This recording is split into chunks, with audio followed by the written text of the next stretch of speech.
अस्सलाम वालेकुम नाज़रीन, ड्रामा सीरियल मेरी जिंदगी है तो की नेक्स्ट एपिसोड बहुत इंटरेस्टिंग होने वाली है क्योंकि अब नेक्स्ट एपिसोड में कामयार की दादी आयरा के बाप के पास जाएंगी ताकि वो आयरा को माफ कर दें। तो क्या अब इरफान साहब आयरा और कामयार की दादी को जलील करके वहाँ से निकाल देंगे? और क्या कामयार आयरा के वालिद इरफान साहब से बदतमीजी करेगा? और क्या आयरा और कामयार के दरमियान सब कुछ ठीक होने वाला है या फिर आयरा अब अपनी जिंदगी से तंग आकर कामयार और अपने घर वालों को सब कुछ छोड़कर चली जाएगी? लेकिन कामयार के दिल में जो आयरा के लिए नफरत पैदा हो चुकी है, क्या वो उसे निकाल पाएगा या फिर कामयार अपने रवैये की वजह से फिर से अकेला हो जाएगा? तो इस बारे में बताएंगे हम आपको आज की इस वीडियो में। लेकिन इससे पहले अगर आपने हमारा चैनल अभी तक सब्सक्राइब नहीं किया है तो बहुत शुक्रिया के साथ पहले चैनल को सब्सक्राइब कर लीजिए। तो नाज़रीन, अब जैसा कि कामयार की दादी की तबीयत तो ठीक नहीं होती और आयरा ही है जो कि जबरदस्ती दादी को हॉस्पिटल ले जाएगी ताकि उनके टेस्ट वगैरह हो सके और उनकी बीमारी का पता चल सके। तो इसी हॉस्पिटल में इरफान साहब भी होंगे और दादी यहाँ पर आयरा से यही कहेंगी कि मैं तुम्हारे बाबा से मिलना चाहती हूँ, मैं उनसे बात करना चाहती हूँ कि वो तुमसे यूँ मुंह ना मोड़कर बैठे, तुम उनकी बेटी हो, तुमने कोई गलती नहीं की है। यहाँ पर दादी आयरा से यही कहेंगी कि मैं उन्हें समझाऊंगी और उन्हें बताऊंगी कि तुम उनसे कितनी ज्यादा मोहब्बत करती हो और उनकी मोहब्बत में तड़पती हो।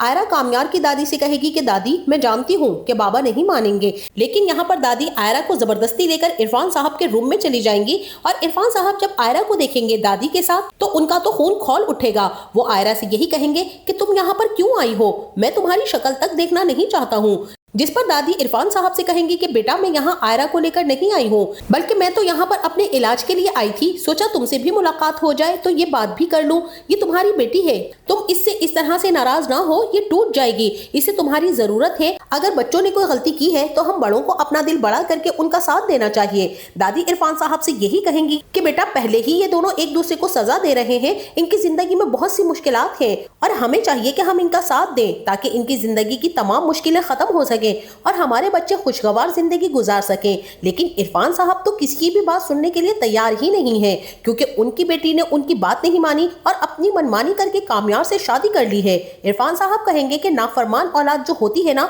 तो उनके साथ ऐसा ही होता है और मैं कभी भी आयरा की शक्ल नहीं देखना चाहता, मेरा इससे कोई रिश्ता नाता नहीं है। नाफरमान औलाद के लिए रिश्ता ऐसे ही रखते हैं जैसे जिस्म पर मौजूद कोई जख्म हो, क्योंकि इस जख्म को हम जितना कुरेदेंगे उतना ही दुख और तकलीफ में रहेंगे। इरफान साहब दादी से कहेंगे क्योंकि कुछ रिश्ते हमारे लिए नासूर बन जाते हैं, हमें ना चाहते हुए भी उनको नाम देना पड़ता है और मेरा और आयरा का रिश्ता सिर्फ और सिर्फ एक नाम की हद तक ही रह गया है, इसके सिवा और कुछ भी नहीं है। इरफान साहब दादी से ये भी कहेंगे कि आपको दोबारा ये जहमत करने की जरूरत नहीं है। आयरा से अपने बाबा की ये सारी की सारी बातें बिल्कुल भी बर्दाश्त नहीं होंगी और वो रोते हुए अपने बाबा के रूम में से दादी को वहीं छोड़कर चली जाएगी। जबकि कामयार जो कि बाहर बैठा इंतजार कर रहा होगा उसे तो मालूम ही नहीं होता कि आयरा अंदर से यूं रोते हुए क्यों जा रही है। वो आयरा को यूं रोते हुए देखकर परेशान हो जाएगा। कामयार आयरा को रोकने की कोशिश भी करेगा लेकिन आयरा कामयार की आवाज पर रुकेगी नहीं बल्कि रोते हुए जाकर सीधा गाड़ी में बैठ जाएगी। कामयार जो कि जल्दी से उठकर कमरे में जाएगा ताकि मालूम कर सके कि आयरा को हुआ क्या है। कामयार जैसे ही अंदर दाखिल होगा तो वो दादी से पूछेगा कि दादी आयरा को क्या हुआ है, आयरा यहाँ से रोते हुए क्यों गई है। इससे पहले कि दादी कुछ कहेंगी कामयार की नजर इरफान साहब पर पड़ जाएगी तो कामयार को सारी सिचुएशन समझ में आ जाएगी क्योंकि कामयार को बहुत अच्छे से इस बात का अंदाजा है कि इरफान साहब ने आयरा को यकीनन बुरा भला कहा होगा, वो इसीलिए यहाँ से रोते हुए गई है। कामयार बहुत ही गुस्से के साथ इरफान साहब को देखेगा लेकिन वो इरफान साहब के साथ कोई बदतमीजी नहीं करना चाहता, इसीलिए कामयार इरफान साहब से यही कहेगा कि अंकल आप मेरे बड़े हैं इसलिए मैं आपसे कोई बदतमीजी नहीं करना चाहता, लेकिन आपने आयरा के साथ अच्छा नहीं किया, आपने उसे रुला दिया है और मैं उसकी आंखों में आंसू बिल्कुल भी नहीं देख सकता हूँ। अगर आप उसे अपनाना नहीं चाहते तो ना अपनाएं, नहीं बोलना चाहते तो बेशक ना बोले, लेकिन मैं ये किसी को हक नहीं देता कि कोई भी आयरा के साथ सख्त लहजे में बात करे या किसी की भी वजह से आयरा की आंखों में आंसू आए तो मैं ये बिल्कुल भी बर्दाश्त नहीं करूंगा। इरफान साहब कामयार से कहेंगे कि ओ मिस्टर तुम हो कौन, निकलो यहाँ से मेरे क्लिनिक से, मैंने तुम लोगों को नहीं बुलाया था यहाँ पर, तुम लोग अपनी मर्जी से यहाँ पर आए हो और मैं ये बात तुम पर उसी दिन वाज़ह कर चुका था जिस दिन आयरा ने मुझ पर तुम्हें तरजीह दी थी और मेरी नाफरमानी करके उसने तुम जैसे से निकाह किया था। इसी दिन मैंने बता दिया था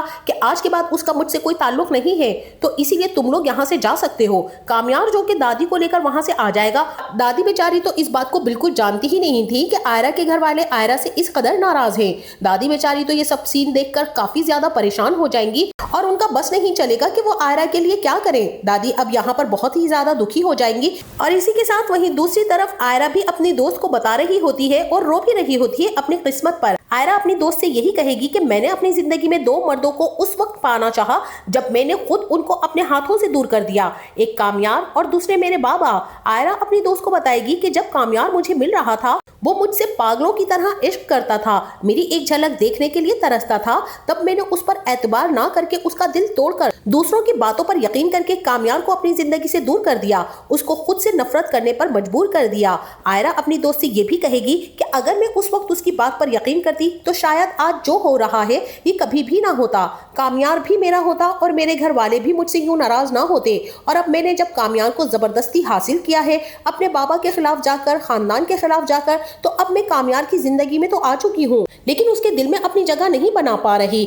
आयरा अपनी दोस्त से कहेगी कि वो मुझसे बदला लेना चाहता है लेकिन ले नहीं पा रहा, वो मेरे साथ रहना भी नहीं चाहता है लेकिन मुझसे अलग भी नहीं हो पा रहा, मुझे समझ नहीं आ रही कि मैं क्या करूं। आयरा अपनी दोस्त को बताएगी कि मैं अपनी जिंदगी में सब कुछ ठीक करते करते थक चुकी हूँ, मैं इन सब से भागना चाहती हूँ और मेरा दिल करता है कि मैं कहीं दूर चली जाऊं जहां ये तमाम झमेले ना हो।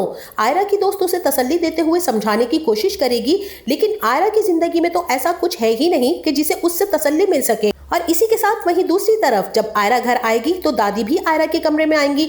आयरा जो कि बैठी रो रही होगी और दादी आयरा के पास आएंगी और उससे यही कहेंगी कि बेटा तुम्हारे बाबा का ये गुस्सा वक्ती है, तुम देखना कि ये सब कुछ पहले की तरह हो जाएगा।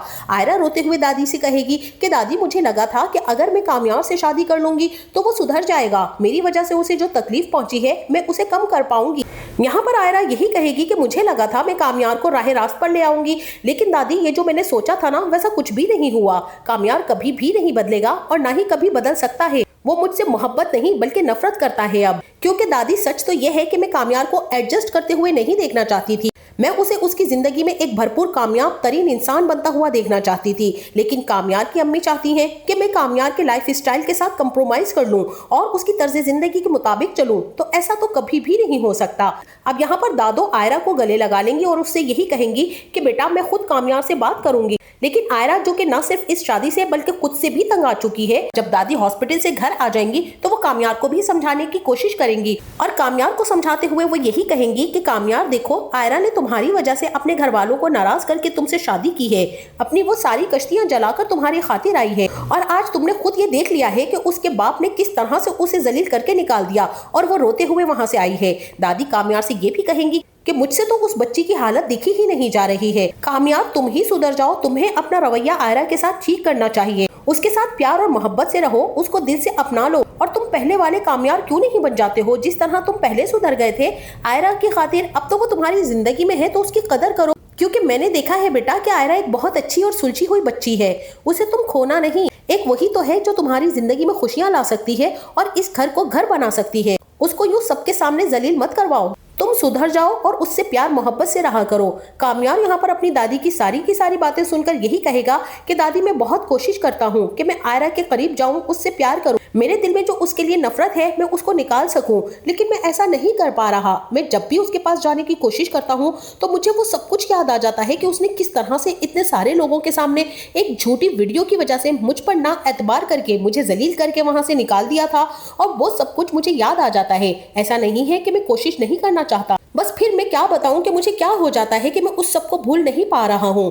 कामयार दादी से यही कहेगा क्योंकि इंसान के दिल में आने की तो कोई वजह नहीं होती, लेकिन दिल से निकल जाने की बहुत सारी वजूहात होती हैं। अब यहाँ पर कामयार दादी से कहेगा कि आप ही कुछ ऐसा करें कि मेरी जिंदगी सेटल हो जाए। दादी कामयार को समझाते हुए कहेंगी कि कामयार अगर तुमने अपना रवैया ठीक नहीं किया, तुम्हारी जिंदगी फिर से तुम्हारी आंखों के सामने हाथ से निकल जाएगी और तुम कुछ भी नहीं कर पाओगे। अब इसी के साथ वहीं दूसरी तरफ कामयार जो कि अपने कमरे में बॉल के साथ खेल रहा होगा और आयरा जब कमरे में आएगी तो कामयार आयरा को इग्नोर करेगा। आयरा कामयार से बात करने की कोशिश करेगी लेकिन कामयार आयरा को मुसलसल इग्नोर करता रहेगा। आयरा को कामयार पर बहुत ज्यादा गुस्सा आ जाएगा कि उसकी वजह से मैंने अपने घर वालों को छोड़ दिया, मैंने अपने बाबा की नाराजगी मोल ले ली और यह है कि इसके नखरे ही साथ में आसमान पर रहते हैं। और अब आयरा अपना सारा गुस्सा कामयार पर उतार देगी और उसको खरी खरी सुनाएगी। आयरा कामयार से यही कहेगी कि आखिर तुम में इतनी अकड़ किस बात की है? तुम चाहते क्या हो और तुम खुद को समझते क्या हो? क्या मैं अब तुम्हारे पाँव पकड़ पकड़ कर तुमसे माफिया मांगू, तुम्हारे आगे हाथ पाँव जोड़ूं कि तुम मुझे माफ कर दो? हालांकि मेरा इसमें कोई कसूर भी नहीं है। इसी रिग्रेट की वजह से मैंने तुमसे शादी की कि तुम्हारा मेरी वजह से दिल टूटा है, कहीं तुम मेरी वजह से अपनी जान ना ले लो, इसलिए मैंने तुमसे शादी की। मैंने सबको नाराज किया, लेकिन शायद मैंने बहुत ही गलत किया तुमसे शादी करके, क्योंकि तुम्हारी हरकतें ही ऐसी थी, लोफर लफंगों वाली। तुम्हारी रेपुटेशन इतनी खराब थी कि कोई भी तुम्हारी वो वीडियो देखता तो जो मैंने किया था ना ऐसा ही करता। लेकिन फिर भी मुझे ये गिल्ट था कि तुम मेरी वजह से आशिक मजनू बने फिर रहे हो और अपनी जान लेने के दर पे हो। आयरा गुस्से से कामयार से यही कहेगी, लेकिन मुझसे बहुत बड़ी भूल हो गई जो मैंने तुमसे शादी कर ली। मुझे तो तुमसे शादी ही नहीं करनी चाहिए थी। तुम यूं ही मरते सड़ते रहते, कम से कम मेरी जिंदगी तो खराब ना होती, मेरे घर वाले तो मुझसे नाराज ना होते। मेरी जिंदगी की ये सबसे बड़ी गलती है। लेकिन अगर तुम इस शादी को नहीं निभाना चाहते और तुम मुझसे तंग हो, तो इस रिश्ते को तुम खत्म करना चाहते हो, तो ठीक है, जैसे तुम्हारी मर्जी तुम वैसा करो और इस रिश्ते को खत्म कर दो और मुझे सही तरीके से बता दो ताकि मैं अपना कोई और बंदोबस्त कर सकूं। कामयार जैसे ही आयरा के ये अल्फाज सुनेगा तो कामयार के पैरों तले से तो जमीन खिसक जाएगी, क्योंकि कामयार आयरा के बगैर रह ही नहीं सकता। वो तो सिर्फ उससे अपना बदला ले रहा है, वो आयरा के बगैर जीने का तसव्वुर भी नहीं कर सकता। आयरा कामयार से यही कहेगी कि मुझे एक ही मर्तबा बता दो, क्योंकि मैं अब अपने माँ बाप के घर भी नहीं जा सकती, क्योंकि वो भी मुझे एक्सेप्ट नहीं करेंगे और ये सिर्फ और सिर्फ तुम्हारी वजह से है। मैं ये मुल्क छोड़कर ही तुम सब लोगों से बहुत दूर चली जाऊंगी और कभी भी तुम्हें अपनी शक्ल नहीं दिखाऊंगी। तो क्या अब कामयार पर आयरा की किसी बात का कोई असर होगा और क्या कामयार आयरा को मनाने की कोशिश करने लगेगा? तो क्या वो इस कोशिश में कामयाब हो पाएगा? हमें इस बारे में अपनी राय से जरूर आगाह कीजिएगा। जाते जाते वीडियो को लाइक और चैनल को सब्सक्राइब करना ना भूलिएगा। अपना बहुत सारा ख्याल रखिएगा। मिलते हैं नेक्स्ट वीडियो में, तब तक के लिए अल्लाह हाफिज।